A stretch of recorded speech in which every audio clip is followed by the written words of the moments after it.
ಸರೋಜಾದೇವಿಯವರು ಅಮ್ಮವರು ಮತ್ತು ನಮ್ಮ mother best friends ಇರ್ತಿರು. ನಮ್ಮ ಮನೆ ಮುಂದೆ ಇರ್ತಿರು. Either go walking every day in the evening. ಮತ್ತು ನಾವು ಫಸ್ಟ್ ಟೈಮ್ ಅವ್ರಿಗೆ ನೋಡಿದಂದ್ರು ಕಿತ್ತೂರು ಚೆನ್ನಮ್ಮ ಸಿನಿಮಾನಲ್ಲಿ. ವಂಡರ್ಫುಲ್ ಸಿನಿಮಾ ಇತ್ತು, ಭಾಳ ಚೆನ್ನಾಗಿ ಆ್ಯಕ್ಟಿಂಗ್ ಮಾಡಿದರು. ಇದು ಫಸ್ಟ್ ಟೈಮ್ ನಾನು ಅದು ನೋಡಿದವರಿಗೆ. ಅದರ ನಂತರ ಅವ್ರ ಫ್ಯಾನ್ ಆಗಿದ್ದು ನಾನು.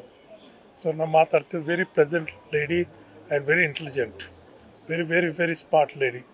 ಸೊ ಅದಕ್ಕೆ ಇಟ್ಸ್ ಎ ಬಿಗ್ ಲಾಸ್ ಅನಿಸ್ತದೆ ಪೂರಾ ಇಂಡಿಯಾಗೆ, ಪೂರಾ ಕರ್ನಾಟಕ ಸ್ಪೆಷಲಿ ಬಿಗ್ ಲಾಸ್ ಇದೆ. ಅದಕ್ಕೆ I think she'll be friends with my mother again. My mother is also in heaven. So our friendship ಆಗ್ತದೆ ಅವರಿಗೆಲ್ಲ. God bless them. ಕನ್ನಡ ಸಾಹಿತ್ಯ ಪರಿಷತ್ತಿನ ಜೊತೆಗೆ ಅತ್ಯಂತ ನಿಕಟವಾಗಿರ್ತಕ್ಕಂತಹ ಸಂಬಂಧವನ್ನು ಹೊಂದಿರತಕ್ಕಂಥವರು ಬಿ ಸರೋಜಾದೇವಿಯವರು. ಇವತ್ತು ತಮಗೆ ಒಂದು ದಾಖಲೆಯನ್ನು ತೋರಿಸೋದಕ್ಕೆ ಇಷ್ಟಪಡ್ತೀನಿ. ಅವ್ರದ್ದೇ ಸಹಿ ಇರ್ತಕ್ಕಂಥದ್ದು. ಅವರ ಮಗಳು ಭುವನೇಶ್ವರಿ ಅವರ ಹೆಸರಿನಲ್ಲಿ ಕನ್ನಡ ಸಾಹಿತ್ಯ ಪರಿಷತ್ತಿನ ಇಟ್ಟಿರ್ತಕ್ಕಂಥದ್ದು.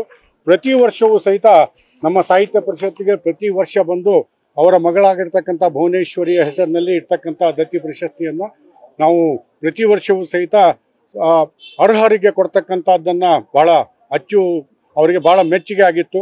ಜೊತೆಗೆ ಡಾಕ್ಟರ್ ರಾಜ್ಕುಮಾರ್ ಅವರ ಹೆಸರಿನಲ್ಲಿ 2022ರಲ್ಲಿ ನಾವು ಕೊಡ್ತಕ್ಕಂಥ ದತ್ತಿಯನ್ನು ಬಿ ಸರೋಜಾದೇವಿ ಅವರಿಗೆ ಕೊಟ್ಟಿರ್ತಕ್ಕಂಥದ್ದು. ಅತ್ಯಂತ ಘನತೆ ಮತ್ತು ಗಾಂಭೀರ್ಯದ ವ್ಯಕ್ತಿತ್ವವನ್ನು ಹೊಂದಿರತಕ್ಕಂಥವರು.